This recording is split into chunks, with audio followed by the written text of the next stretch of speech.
It's one of the craziest stories in death row history, and we are telling it all on this episode of The Infographic Show. For 27-year-old Linda Marie Balthazar Pasnick, life certainly felt gilded. She was coming up in the world, excited at her prospects of becoming a well-known model. She had spent the day running around Fresno buying shoes and clothes for an upcoming fashion competition. Life could not have been better. Feeling hungry, she pulled her car into the drive-thru at a Der Wiener Schnitzel restaurant in one of the city's strip malls.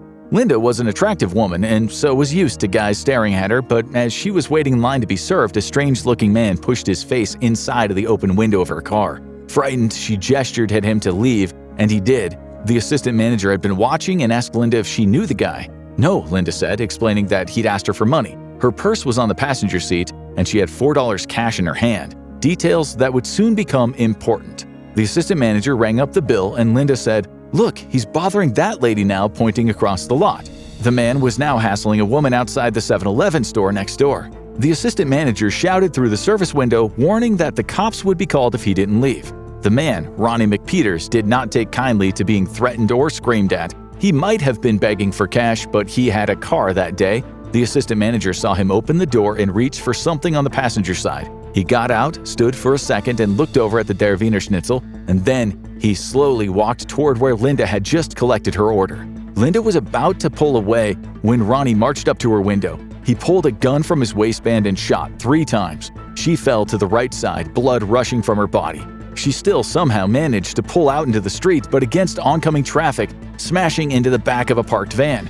As she was slumped over, a man rushed up to her. "Help," she moaned. He ran to the nearest phone to call the police. But Ronnie wasn't finished. He walked to her window as cars flew past and bystanders reeled in shock. Witnesses saw her slumped at the wheel and shaking her head as if to say no. Ronnie fired. He stood back for a moment and fired again.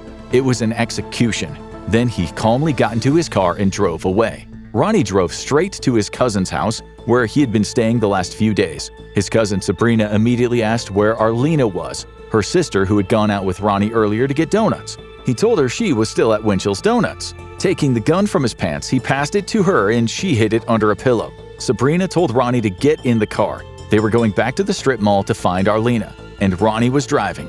Already outside the Der Wiener Schnitzel, there were crowds of people. Cops were talking to witnesses, paramedics were working on Linda, but she was already a lost cause. And just as Ronnie and Sabrina inched by, someone in the crowd yelled, "Stop!" They had noticed the car. Sabrina, her hands shaking, turned to Ronnie and yelled, "Ronnie, what did you do up here?" Ronnie told her to shut her mouth and put his foot down. He yanked the wheel, almost hitting cars, desperately trying to escape. But there was too much traffic. In a matter of minutes, Ronnie and Sabrina were surrounded by flashing lights and guns. For detectives, it looked like a simple case. They'd searched Sabrina's house and they found a gun under the pillow, a .357 Magnum 6-shot revolver with spent shells in 5 of its 6 chambers. A perfect match for the crime scene. Linda had taken 3 shots on her left and 2 on her right side, all hitting her neck or head. Ballistics analysis revealed that Ronnie's gun had fired those shots. His fingerprints were on the gun and also on a beer can in Sabrina's car. But something else might have happened on that horrible day that would become a matter of importance in the case. Linda had been saving up money to buy clothes for modeling, and it was also known that she had plenty of cash when she had gone out shopping that day. She'd already spent a lot. Detectives found 3 shoeboxes in the back seat, the price tags still on them. However, they didn't find the rest of her cash. Ronnie, though, had $208 in an envelope in his pocket when he was arrested, about $650 today. Linda often kept her cash in envelopes, while Ronnie was always broke. In court, he claimed that he'd been saving his unemployment checks. Not only did he deny stealing from Linda, but he claimed that he hadn't been near the Der Wiener Schnitzel that afternoon. Witnesses disagreed. As for his fingerprints on the murder weapon, he claimed the police had somehow transferred them from the beer can to set him up. In short, Ronnie's case was extremely weak. But there was more. He had a long history of violence. He'd not long ago shot at a man who had not returned some jumper cables he'd borrowed. In another case, he got into a fist fight with someone, and after coming off worse, he went to get his gun. He chased the guy down the street and unloaded. The man died, but Ronnie was only convicted of involuntary manslaughter. Out of prison, he got into a traffic accident with a husband and a wife. The husband started shouting, and Ronnie punched him and threatened the screaming wife. In court, Ronnie's lawyers claimed that the husband had used a racial epithet as an insult. Ronnie's family said he was usually a nice person, but they said that he had learning difficulties as a child and was bullied for premature hair loss. One thing was certain: Ronnie was a walking time bomb. There was no denying it. But a defense psychiatrist diagnosed him as schizophrenic. After looking at Ronnie's history as a teenager, he said there was evidence that Ronnie had exhibited the prodrome phase, early warning symptoms of what would, quote, clearly and unequivocally become schizophrenia. He had gotten worse after smoking weed, and there was evidence to support this. But another psychiatrist disagreed and claimed Ronnie was psychotic rather than schizophrenic. He claimed Ronnie had a history of drug taking and must have been suffering from drug-induced psychosis when he had murdered Linda. If true, that would make a big difference, since he would have brought it on himself. Still, the police never recovered any evidence of drug use, and Ronnie's blood was clear. Importantly, though, the jury believed it when one of the experts said Ronnie's behavior during the shooting appeared to be methodical and goal-directed. That meant his actions were of a man in control of his mind. But there is one more important factor. One of Ronnie's jailers testified that Ronnie had threatened to act crazy at his preliminary hearing if he didn't get his lunch. The thing was, he'd already had his lunch. Was Ronnie crazy, or was he pretending to be crazy? The jury didn't think so, and they convicted him of first-degree murder. This case was only beginning. A few days after the murder, Linda's husband Victor and her 3 sons stood at the Clovis Cemetery in Fresno and watched Linda's body being committed to the earth. They were heartbroken, devastated. They wanted justice. At the time of the funeral, Ronnie was in Fresno jail in one of what they called the rubber rooms, the cells with no hard surfaces for people who might pose a risk to themselves. During the first few weeks of his incarceration, he managed to get a hold of matches and set his cell on fire.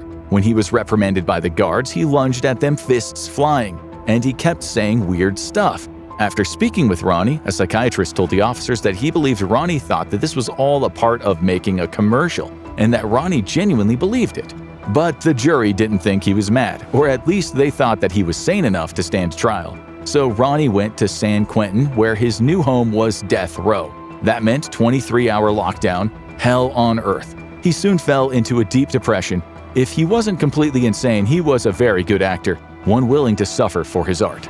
He would eat his daily meals, and then he would defecate on the floor and smother himself with it. He'd often paint the walls of his cell brown. He'd even save feces for later, hiding it for whatever reason no one knew.